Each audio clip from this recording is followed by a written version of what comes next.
Welcome back to Seriously Selfish. This episode is going to be the first episode ever with a guest. That's like not family. You know what I mean?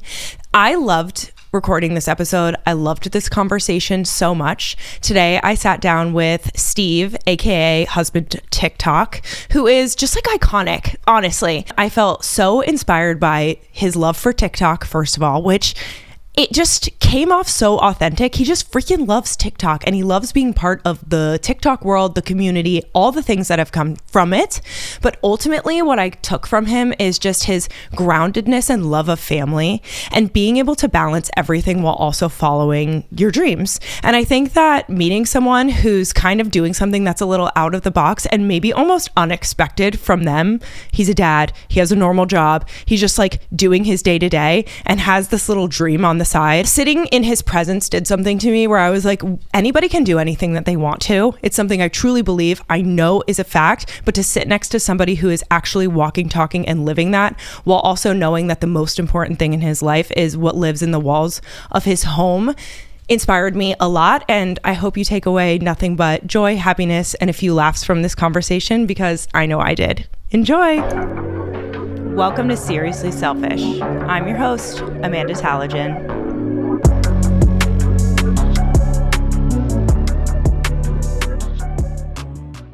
Welcome back to Seriously Selfish, starting off season 2 with a very special guest. We're here in Chicago and we have Husband TikTok, aka a Chicago dad named Steve. Steve, thank you so much for coming on Seriously Selfish. Thank you for...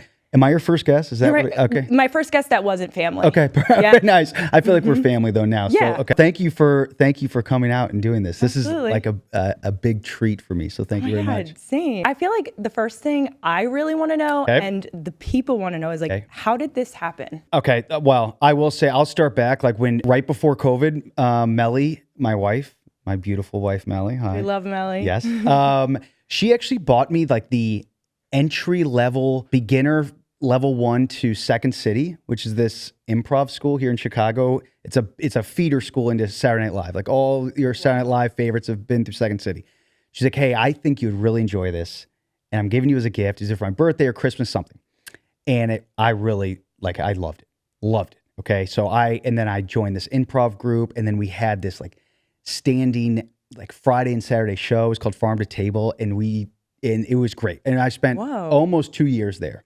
As this like side thing. Yeah. And then at that point, it became this thing of like, well, everyone else was like trying to make it in the industry. They were trying to be comedians, SNL, whatever. And I was dad named Steve, or soon to be dad named Steve at that point. So that's how I kind of realized that like, hey, maybe, I always was trying to like be like the funny guy. That was the first time there's a validation of like, whoa, other people outside of like friends and family thought I was funny. COVID hits. I stopped doing Second City as I pursue my career. Melly and I get married. We have our first kid. COVID happens. And then download TikTok like everyone else. And what I realized pretty quickly was like there were a lot of moms, a lot of women just generally, not a lot of guys. And if there were, they were very much either as like an add-on to their wife or girlfriend or whoever's like already existing socials.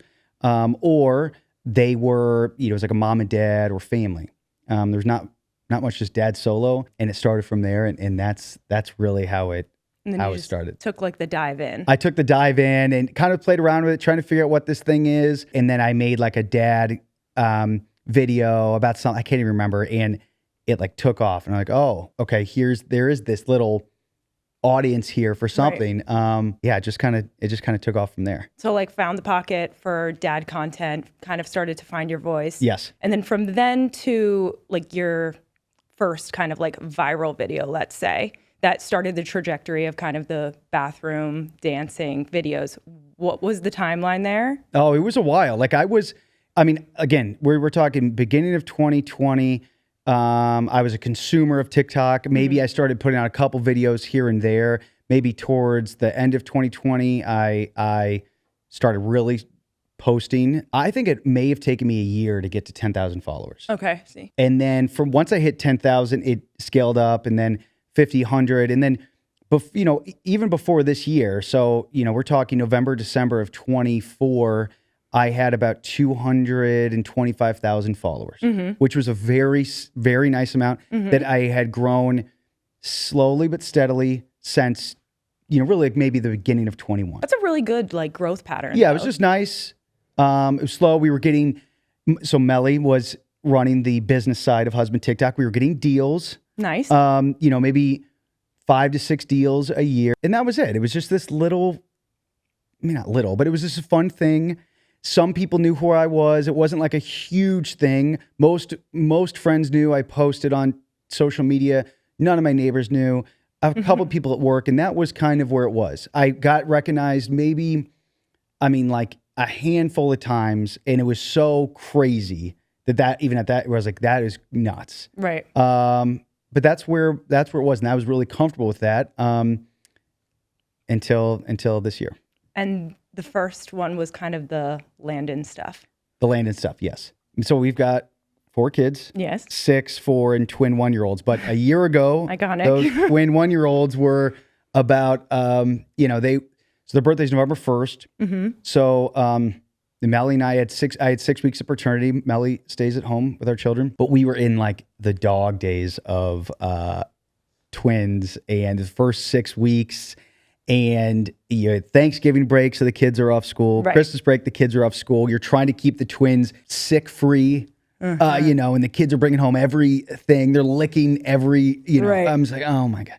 Full blown parenthood. And you went from like 2 to 4 and you're just in we didn't have a night nurse or any of that. So it was, so Mel and I with twins, if you don't know, but like at night, you're both up. There is no like, I'll get tonight, you get tomorrow. Right. You're both doing it. Just in this kind of sleep depraved thing. I noticed Landon Barker had been posting this same TikTok to the fray in his bathroom, same song.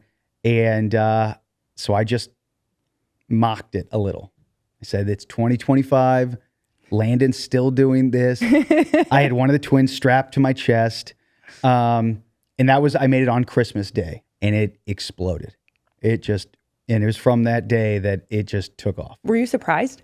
You never know on TikTok or any social media, like what's going to hit and what's not going to hit. So when it did hit, I wasn't, I guess, surprised that it was having this like virality. That did not surprise me. What surprised me was how intense the engagement was. That was what, I've had bigger videos. I've had videos that have had more views, but the comments were so like palpable. Like, oh my, tagging him left and right. And you have to do it again, but this and this and this and this. And so like the next day I posted a follow-up where I did the same thing, but like I made my eyes really big, or like it all culminated with like I had these like googly eyeglasses, like the slinky glasses. And I like was doing this, and they were going sideways and up and down. I said, this is my last one I'm going to make of this. Got it. He commented, the difference is I'll never stop. And that set it on fire. The second he commented, it really exploded to something that all of a sudden it's like People Magazine is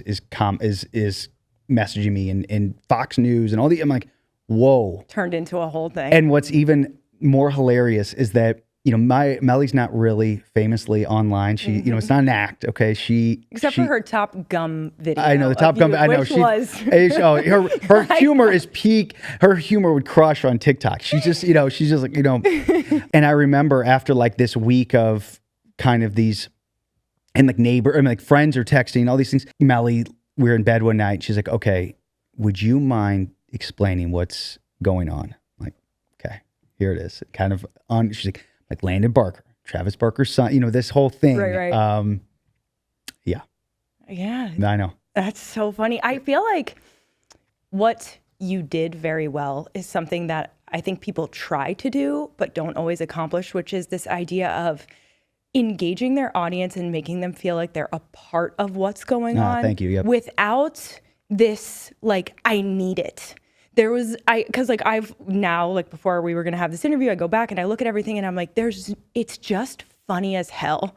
There's no desperation. It's just kind of like, are we going to get this guy's attention or what? And then people want a mission. They want to see it happen. And then the idea that he was such a good sport about it and like kind of like keyed in and was like, let's go, which he is very much kind of like nonchalant, but very online and very engaged with his community too. So that merging is just, I think it really like did create something for people where they feel part of you doing these things. I think I get a nice pass too as I come off this. It's like, normal. Absolutely. I'm really conscious of making sure I am that way. And Melly does a hell of a job making sure that I don't step a toe outside of normal. But so when this was to that point, like I think people were enjoying the idea of like, I'm team normal. And then there's Team Landon, and he had a ton of support. Right. He has 5.5 million followers at that time. Not to mention just like a gaggle of celebrity status and family, so it just was this different thing, like Midwest dad, 38, 21-year-old, LA. It just was very funny. And then sure enough, we exchanged numbers and we just made it work. Yeah. And I was in Las Vegas for a work convention, and I was with half my teammates at this. And Landon's like, and I told him like, dude, I'm in Vegas, like, and this was on the verge of TikTok shutting down. If this is gonna happen, and he's like, come to LA. I'm like, all right. So I called Mel. I'm like, hey, do you care if I go to LA? She's like, are you kidding me? I'm like, no. She's like, go. She's like, but you got to go buy something normal. Like you're in, sport coat and button down. And so I was at the Wynn Hotel. All their stores are like incredibly posh and expensive. Like a t-shirt's like $400, So I found this Aviator Nation. And so I walk in, and the first person there, it's like 10 a.m. I'm like, I have a sweatshirt. I had a sweatshirt I bought at the gift shop at the Wynn. Okay. It's at like Wynn on the shoulder. So I was like, I just can't have them see this, but like everything else is like a normal sweatshirt. I went and bought an Aviator Nation hat. I walked in, and there's these two associates that are working, and immediately one clocked me, and she was like, are you that dad from Chicago? Way. I was like, oh my God. And I was like, I am. I FaceTime Melly. I'm like such a nerd. I'm like, Melly, there are two girls in here. They know who I am. She was like, oh my God. She was like, all right, let me see. So then it was Melly and these two girls talking me through like what I should buy. Okay. Oh my God. And then they looked at me and they're like, can we ask you something? I'm like, yeah. They're like, are you on your way to go see Landon Barker right now? And I said, yes. They were the first they're like, to know. oh my God. I'm like, I'm going there now. We'll film it tonight and post it. And then I messed them after it posted. They're like, you wore the hat, and and so it was really kind of. That's like the first time my teammates were like excited to switch my flight. Right. I wasn't going back to Chicago with them. Where are you going? Right. I'm going to LA. What's going on?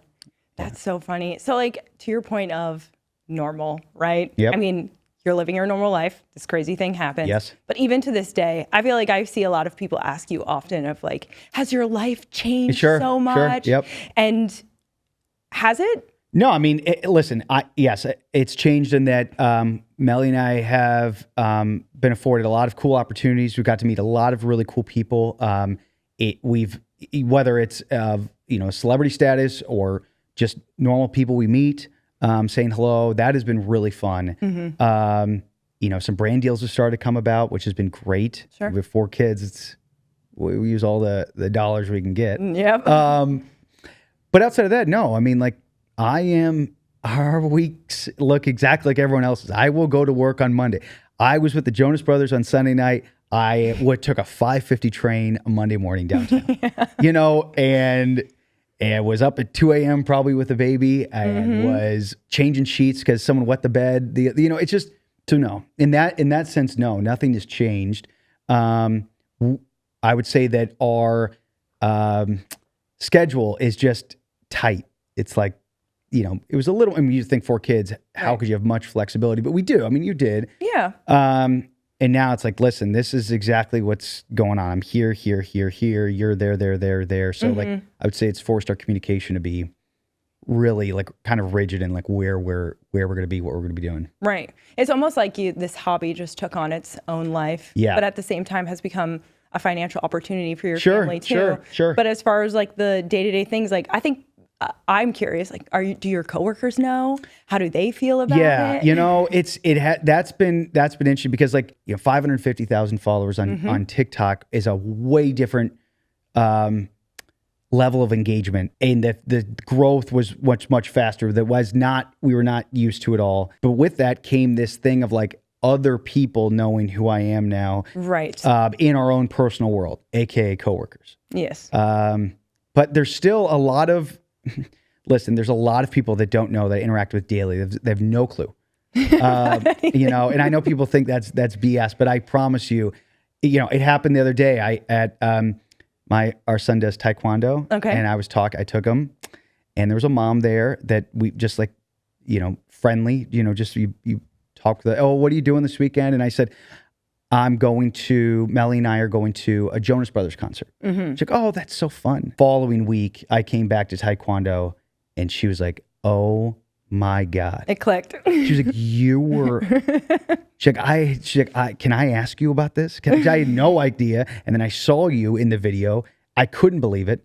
And I'm like, yeah. She's like, so when you say you're going to Jonas Brothers concert, I had no idea this is what, you know, so. Two things are going to be up in the crowd yeah, like this, and let's you're go. literally Hey, going go, for Nick. work. So, right. That's right. So yeah, so the long story short, yes, the coworkers know, and it's very much like, I'll do something on the weekend, come in on Monday, they'll ask, and then it's like, You go back to your normal life. Yeah. And so with all of this going on, how are you balanced? How do you keep all these things balanced? How do you make time for all of these things? You know, I am like, I try to be as conscious as I can about like family first, especially the kids. And they have no idea about the TikTok. I mean, they've heard the word before clearly, but they don't know anything about it. Mm-hmm. So, you know, I go to work, come home, you know, spend time with the kids, and then it's at night. It's TikTok time. I see. You know, I don't really watch sports. I don't watch movies or TV. You know, there's a lot of things I don't do. I don't golf on Saturdays. I don't, you know, it's any free time that I may have is now devoted to TikTok in some form, whether that's making content, editing content, connecting with creators, celebrities, musicians, whatever it may be, and just like consuming, just to like understand the trends or what's going on. So yeah.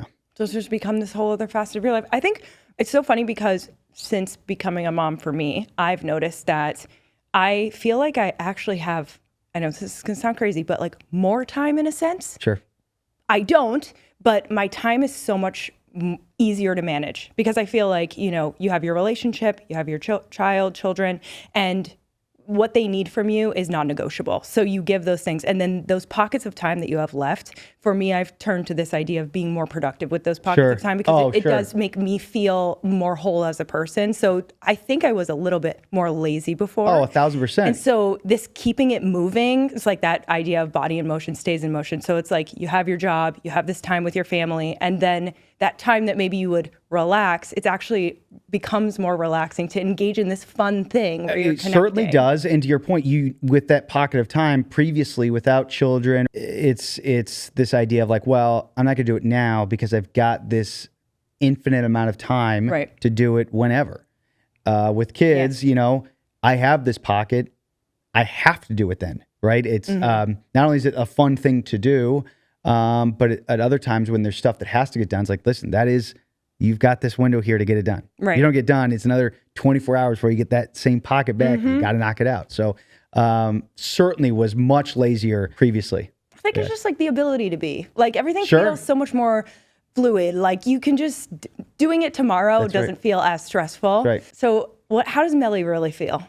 That's Listen, I'm sure Melly's sick of hearing about TikTok at times. But yeah, there's this thing where it's like, she is very supportive. She's, I don't want to put words in her mouth, but I would say that she's proud. And yeah, we've got to do some really cool things. And I'm sure she gets frustrated at times when my attention is not 100% there. Right.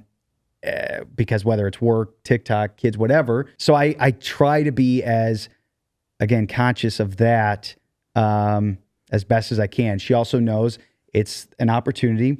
And we sat down right when TikTok, right when the ban went away. I said to Mel, I'm like, I would like to give this a try, like 1 year.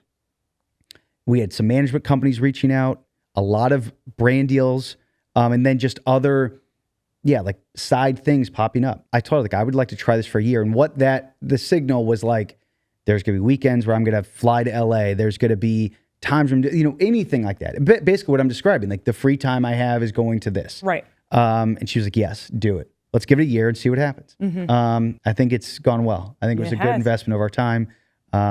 Absolutely. Yeah, so. I mean, there's things happening every day. I also think like what you've created with your community and that engagement and the way people are just like, they're really waiting to see what's next. No one knows what the hell is going to happen next. People have suggestions and like, I'm sure that you're flooded with like, do this person, tag this person, go there. Yeah. But I think that idea of like, you don't know just as much as the audience doesn't know what the hell is going to happen next and whose bathroom is next. I think people think that this is like, I've got this master plan. Oh, in like January, I'm seeing this person and this one. Like, no, this is week by week. It's on the fly. I don't know what's happening next week. I couldn't tell you, but I bet something will happen. Something will pop up and it will just go. And I'm good with that. I'm okay with that. What are your suggestions for someone who wants to get involved in content? I think, this is not a profound statement. It's been said a billion times online. Just go ahead and post the content. Right. You just never know. You don't know what you don't know. You don't know what's going to hit. Don't try to manufacture this like perfect thing.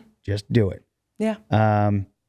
You know, listen, the way I found Amanda was a super viral video you had about I think a grandma or maybe an older mother saying, hey, like, you're going to be really proud of yourself as a mom. I could see you with your kids and you're doing a great job. The grocery store lady. Yep. And you know, that was a great video. And I don't know when you posted that, if you knew, you know, the reach or the virality that was going to have. You never know. You never know. I don't know anymore. You know, what's going to work. It certainly, I mean, there were a ton of people that saw that and reposted it and all of that. That's how I found you. So you just don't know, but it sure felt when I watched that, it was just like you picked up your phone, you hit record and told this story, and it was great. It was incredibly relatable, and it was not manufactured. It was just, it just was. Yes. And then I also think listen, there's a lot of luck involved too. It is.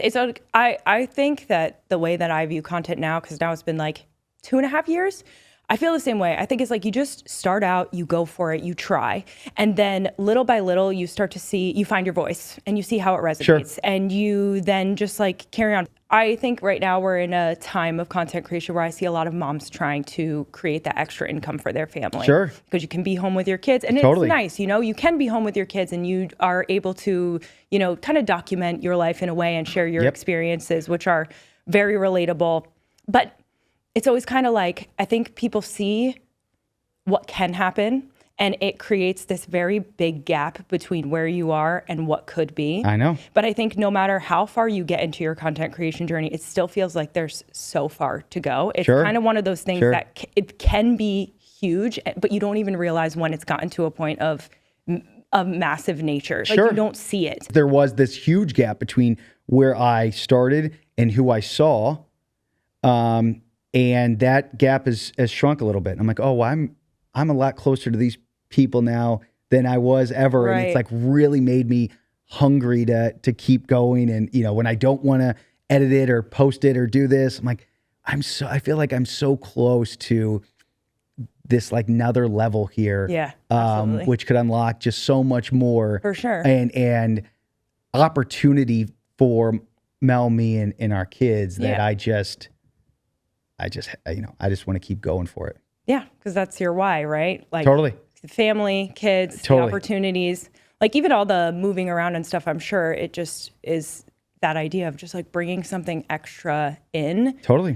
While also feeding something within yourself. And like that's an incredible thing to have. Like the hobby, the fun, you know, all from an improv class. I know, it's so unbelievable. It's unbelievable. And yeah, like the financial side of it, sure.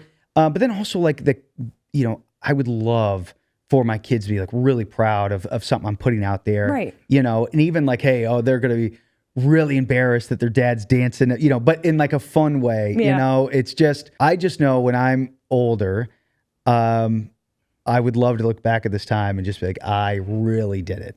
You know, I put it all out there. Yeah. You know, left it all in the paint. That's exactly right.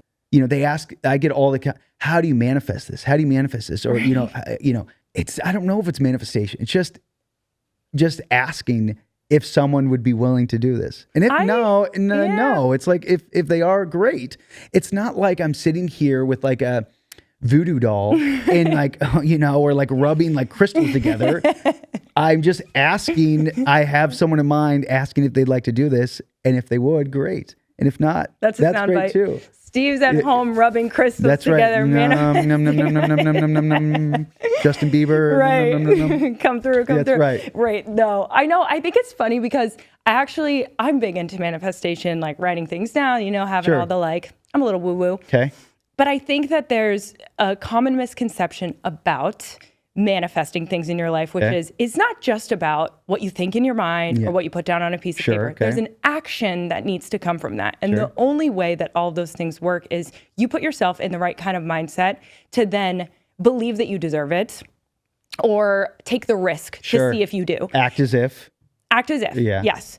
It's really, and I think that's what you do. It's like from you speaking and telling me like kind of the process of all of this coming about, you did put yourself out there, but there's a lot of thought that goes behind that. You studied TikTok, you saw what was going on, you saw what he was doing. Sure. I'm sure you thought about it, and then you were like, "What the hell? I'm just gonna make this video." Yes, the luck is part of it, sure, but it still takes the work and then putting yourself out there and creating whatever. Well, even how this podcast came about. Sure. You put yourself out there, Steve.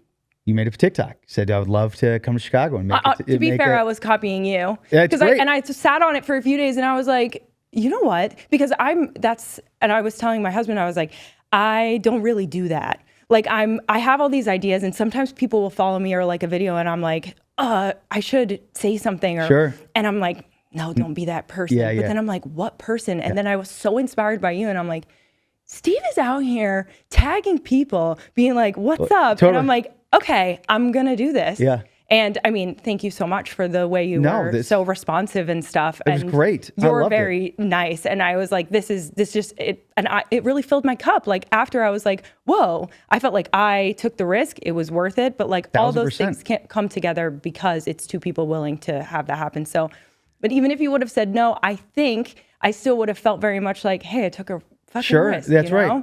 Who cares if Steve says no? Right. When I was in Omaha, I went out there for work. And Talon actually lives out in the Omaha area. So I knew I was going to see him. And a woman messaged me, Steve, I see you're in Omaha. I've got a hair salon in Omaha, and I would love for you to come by. Okay. I would love to, I don't know, a hair treatment, haircut, whatever. And I said, listen, I legitimately couldn't. I had meetings all day for this work trip, and then later in the day I was going to meet up with Talon or whatever. And so I said, listen, I can meet you at 8 a.m. at this hair salon. If you want to go, I'll meet you. So she shows up, and we did this TikTok stuff. We filmed all this. And then at the end of it, had to go to this work meeting. And she was like, well, do you want to ride? I'm like, I would love a ride. So then I got in her minivan, and her kids, she's like, well, I'm taking my kids to school next. It was so hilarious. Yeah. But it was, she put herself out there and said, I'd love to meet you. And so sure. It's worth it. Yeah. I can only thank my lucky stars that anyone would be interested in doing that. Sure. If you want to meet me, hell, I'll do my best to come to meet make you. it happen. That's right. Yeah, I love that. That's so funny. Yeah. Bringing it to parenthood. So, talk to me. What's it like? What's going on? 4 kids at home. I mean, I'm inspired. I'm very inspired. 4 kids, twins. Yeah. All the things. Yes. How has life changed over the last couple of years? Yeah. I mean, when Melly and I, getting married, we obviously even, before marriage talked about family. Yeah. We always joke before we were married, before we had 1, we said we wanted to have 4, and then we had 1, and we said maybe we'll do 3, and then we had 2, and we're like, maybe that's good enough, know. But no, after our second, we did contemplate, hey, should we try for a third? Mm-hmm. Can we afford a third? Do we have room for a third? Do we have time for a third? The energy, all of that. Right. And we said, let's try this. We're going to try for the first 6 months of 2024. That's right. Mm-hmm. And we're going to try to have a kid. Mm-hmm. Or get pregnant. We're going to do it naturally because Mel, we just weren't going to, if it happens, it happens, right? We already had a boy and a girl. We had a great family. And so if we get pregnant with a third, that's fantastic. And if it doesn't, it doesn't. We'll give ourselves like a 6-month kind of timeline. After that, maybe we'll get a dog. Who knows? Right. And then like in February, Melly's pregnant. We were like, oh my God, that's so great. Yeah. And then Melly was very pregnant very fast and had a lot of very pregnant symptoms really quickly and really heavily. And before her first ultrasound, Melly's like, God, the morning sickness is kicking my ass. I am, I just like, this thing is kicking my ass is what basically. Like hardest pregnancy, yeah, basically. Just like the symptoms are so intense so early. Almost like it was double. And we were in bed the night before the ultrasound. I was not going to the ultrasound the next day. I was staying at home we didn't have childcare. So I was staying home I was taking, the 2 older kids to school. There was no doubt in our mind that she was going to this ultrasound to get bad news. Right. That was like, it's just like you were going there, they're going to tell you you're pregnant and you're going to come home and we're going to have a third, Right. And, that night we were talking in bed and it was like 10 reasons your symptoms could be really, really heavy. And the 10th was that you could be twins. And then the next morning she was on the phone with her mom and her mom was like, Melly, what if it was twins? Oh God. Wouldn't that, we both she said it randomly? Yes. Whoa. I know, both times. And so then, Melly's at the ultrasound for like an hour. She didn't call me and I was like, oh my God. I kind of lost track of time. I'm like, wait, I haven't heard from Mel yet. And so finally she calls me. She's like, it's twins. I gotta go. And hung up. I was like, oh shit. Uh-oh. Twins, 2 to 4. What? Right. And then she comes home and she's like, F you, Mom. F you, Steve. This is all your fault. We weren't going to have twins unless you had said it. You put it out in the universe. I manifested twins, I guess. You are the master manifester. That's right. That's it. Hot take about Steve. That's right. My sperm collabed with her. But I will say like it was very scary. Now I can't imagine not having this family of 4. Of course. There really is nothing better than being a parent, being a dad. It is, oh my gosh, it's everything. Yes. It's hard. There's easy parts. There's it'll rip your heart out. It'll make you happy. It'll fit just every emotion possible, but it's the most incredibly rewarding. I mean, my son the other day said, I don't want to go to school tomorrow because I want more time to play with you.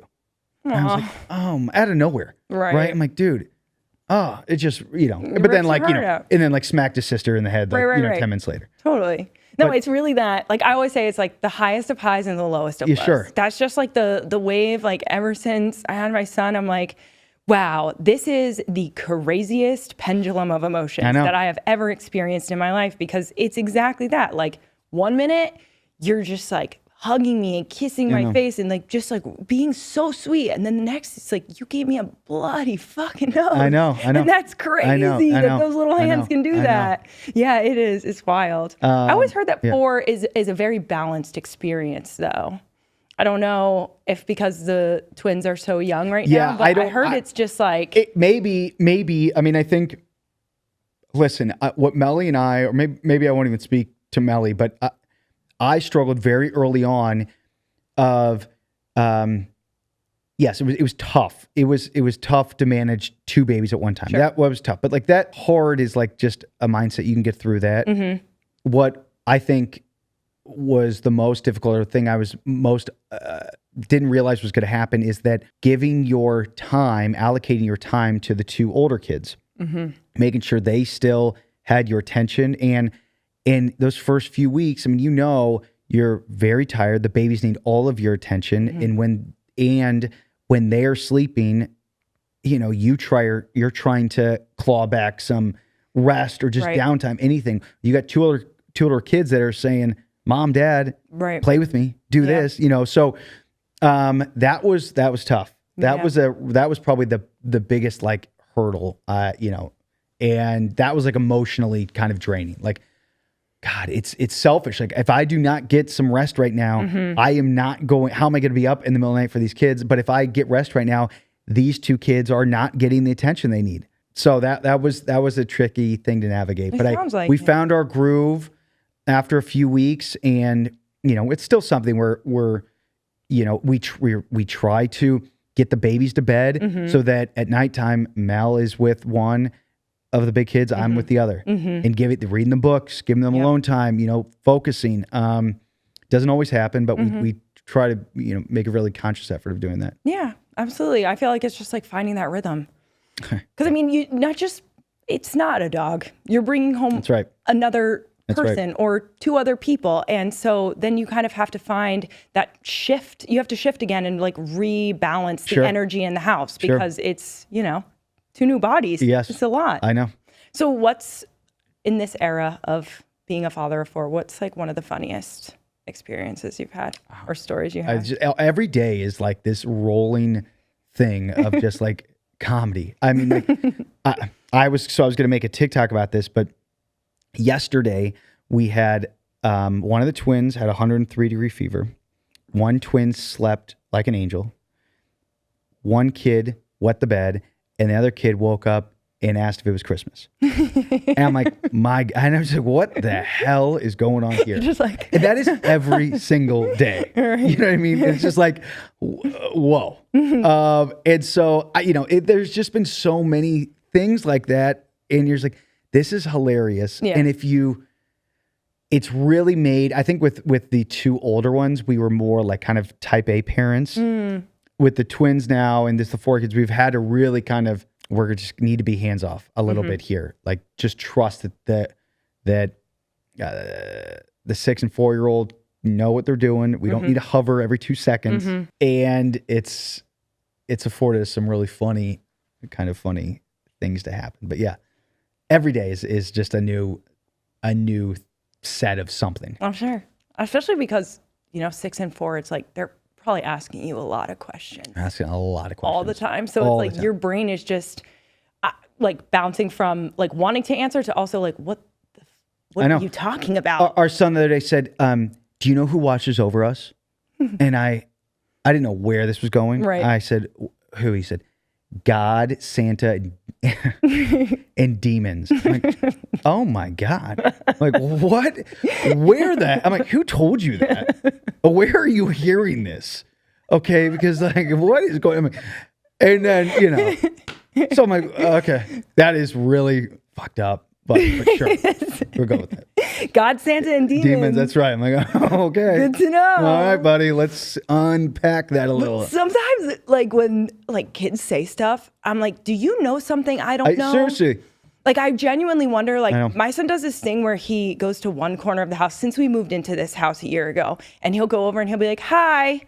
And I'm like, at first I was like, why is he doing that? Yeah, like well, that's a ghost. That's fucking weird. Yeah, maybe. Yeah. But then it's become this thing, or he'll sit in the chair in the corner. I'm looking at my husband right now because he knows, and he'll just start having these conversations. Yeah. And I'm at the point now where I'm like, someone is here and I'm not going to know. And then my sister, one of my sisters is like a little clairvoyant. She won't admit it, but she is. She's one of those freaky people that walks in and is like, somebody died here.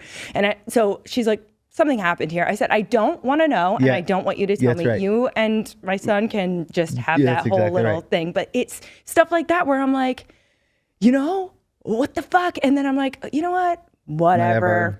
Yep. Someone lives here with us. What's up, ghost? Whoever the fuck it is. And like whatever happened, none of my business. That's exactly Nothing is my business anymore. That's what I've decided. Yeah. Nothing's my, I'm like, you know what? None of my business. That's exactly right. What'd you eat? I don't know. None of my business. It's all good. Wrapping up, I just want to ask you a few questions. Like, what do you want people to receive from your content? Like, what do you hope that they get from it? So I hope people get out of it what I get out of TikTok. I love going on TikTok and either learning something, and mine is not educational, so you're not learning anything from my page. That's not true. Okay. Your dad content.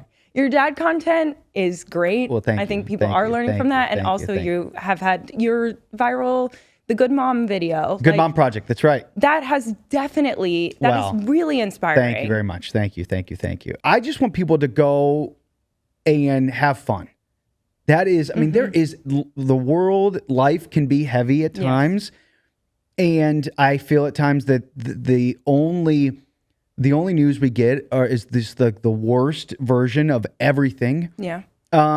And that's not what I experience in a day-to-day. Maybe people call it privilege. Maybe I've got blinders on. I don't know. But I don't see a crazy world that's burning down in my day to day. I go into downtown Chicago. Again, people are gonna give me shit for that. But I see generally like a really kind of fun world. People are kind, generally friendly. I've never seen someone like have a crash out at like a gate agent at like, at an airport. I mean, I don't. So again, maybe that's really lucky. Who knows? I just know that I really enjoy life. I would love people to come to my page and just like, hey, this is a page which is like fun, light, and just that's what I think I want people You want them to feel good. Yeah, that's right. And just get a little laugh. Yeah, because I'm having a blast, and I hope when people come, it kind of shines through that is what this is. It does. It's nothing more than that. If you're looking for anything more than that from me, you're not getting it. Right. I'm sorry. There's other pages you go to. Absolutely. Mine is simply for just fun. I think that's awesome, and I think it really does transcend through your content. Just that, like every time I watch your videos, I'm like, he loves life. And I think that that's really so nice because a lot of people put pressure on creators, especially when they grow, to talk about certain things or get involved in certain things. Absolutely. And I think that there's this lack of perspective that it doesn't mean that you don't care or that you're not involved or that you don't know what the hell is going on in the world. That's right. It's more so just that everybody needs that duality in their life. Like you have pages that are going to address all of those things and you have pages that are just here to be light. And people need that. Yeah. People really do need that. Listen. And it's also what the creator feels comfortable creating is important too. Because not everybody's meant to. Well, I also think you're damned if you do, damned if you don't. Sure. As a consumer, I don't really care what people have opinions on that are like heavy topics. Mm-hmm. I would like to know what you think about these jeans or, this show or this restaurant. Mm-hmm. But that's what I'm looking for. And so that's what I put out myself. Yeah. And so, I think that people unfairly, like that, the tier above me of influencers or creators, they get a lot of pressure to speak up on everything. Yes. Oh, you speak up on this. Why didn't you speak on this? Mm-hmm. You did this. And also like, you're not qualified. You're not, that's just not what I'm here for. Mm-hmm. And I always feel like, and then they put out a statement and they are, they're only trying to appease the public court of opinion and get the mob mentality off their back into the next thing or the next person. It's this like cycle. And I will not get into that. I never have, I never will. This is just fun. Yeah. So, nor should you if it's not authentic. Yeah.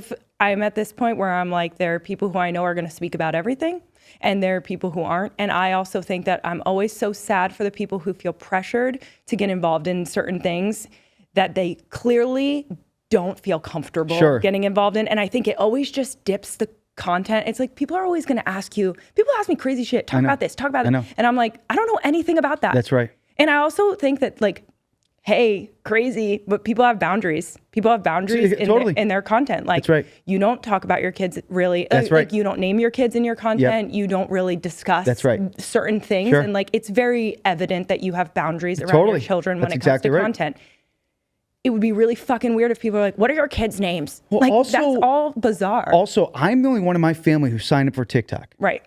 My kids didn't and Melly didn't. So I am aware of anything I put out is not just... It is a reflection of everyone else that's, Melly and our kids, her parents, my parents, our siblings, all of this is a reflection on all of them.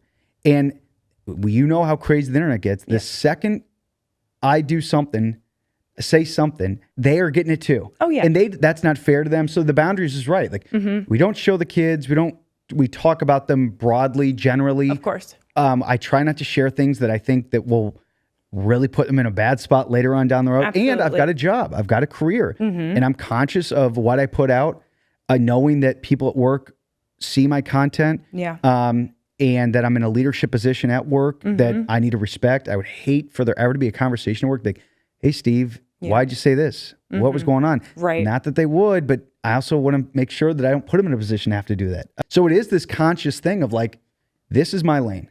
My lane, and everyone's comfortable with, is making some funny dad and husband content. And sometimes I go and dance with musicians in their bathroom. Yeah. And that is right in the sweet spot.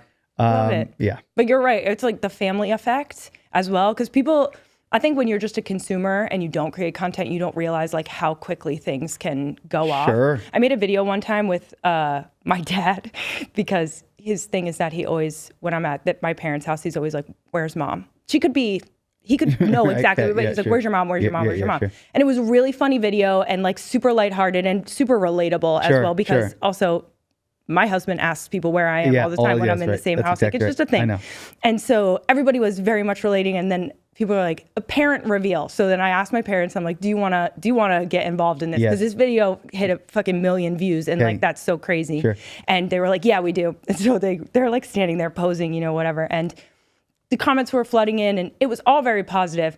But I think just like, then they were like, how many people saw this? And my dad's looking at me being like, these are all your fucking friends? I know. And I'm like, no, I don't know these people. And like, this is, you know, and them comprehending it. And I'm like, but that's why, and it was great. It was positive, but that's also why it's very important to like think before you do create. And I think that people don't always understand that when they're consuming and they feel so connected to a creator.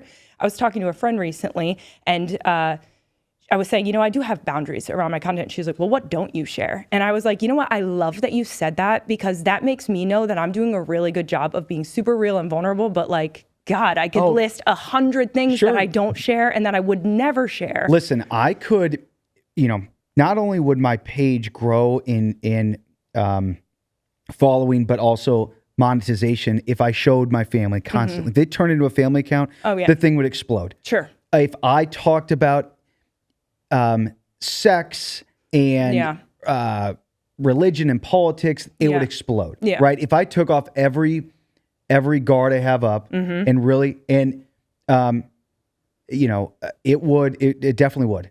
Of course. And but that's just not what it is. Or that's not what I do at times. I'm like, man, if I didn't have kids or if I wasn't married, like what would it look like? Right. But also it's like, well, how would this have ever started then? Exactly. Why would have I ever even had a start as the husband? So I do try to check and balance myself too. It's like, listen, don't worry about, you know, what is it like that? Comparison is the thief of joy. That's right. So I just try every time. Again, back to Melly, she does a great job of keeping me in check. That's right. We all need somebody who does that for us. Right. I want to close out with a question for the dads, parents overall. Someone is in their parenthood journey, they're feeling very overwhelmed and they kind of don't know how to find themselves again. I think you've done a great job of creating this balanced life where you have a great relationship with your wife, you have this well-rounded family unit, and you also are doing something for yourself with TikTok and you have this hobby that's taken on a whole life of its own. How would you tell somebody to find themselves again and find that balance and not stop, you know, creating? Listen, that's a tough one. Okay. I'm not certain, but I try to anchor back always to our kids. Like anything could be happening anywhere. Inside of our house, in our walls, I've got Mel, I've got 4 kids. And when things get, heavy or hard or this, I anchor back to at least I've got Mel and I've got these 4 kids. And nothing's going to change that. And that gives me that I sleep. I go to bed really easily at night, knowing that, hey, I am like really trying and I've got 4 kids that love me. I said it in a video once, like someone asked like, what's the ROI on like being a parent? Like, what do you get out of it? Wow. And I don't know exactly what it is, but I said, when I walk inside, I'm going to have a 6-year-old that calls me his best friend and he is mine and I am his. I've got a 4-year-old daughter who thinks I can lift buildings, that's going to run to me. I've got 2 twin girls that can't yet talk, but when they see me, they're going to smile ear to ear. So I don't know what that is. I don't know how to explain or verbalize what that is, but that is always there. That's what I anchor to, and hopefully everything else just kind of works itself out. I love that. I think it's very super relatable and just like the memo that everybody needs. Because I think that's what's real, right? Like this marriage, it's real. The commitment was made, a promise was made, and all these other beautiful little people have come out of that. And it's like, I find that I do the same very often, where it's like, what's like when it all gets heavy and it's like, oh, go there, do this. It's like, what's real? That child, my husband, what's going on in this house? There's no faking it. Those kids are not faking it. Oh my God. They will tell you every guy. I mean, hey, Dad, you got a big butt. Oh God damn. You know what I mean? There's no filter. But in the opposite space, like, Dad, I love you, or Dad, you're my best friend, or you know, and it's like that to me is what I anchor to, and that's what everything's for. It's all for that. That's it. So, that's the T. That's Hone right. in on what's real. That's right. And never stop pursuing your dreams. That's exactly right. Keep putting yourself out there. That's exactly right. Thank you so much. Thank you for having me. It's been fantastic. Yeah, it was so nice to talk to you. Yeah, thank you. You're a real one, Steve. Thank you very much, Amanda. And we'll be waiting for the next collab. Okay, if you want to drop Bieber. any Justin Bieber, let's go, dude. When this comes out, I hope that has happened. I do too. We'll see what happens. Good luck with everything, and thanks again. Thank you. Hey, guys, bye.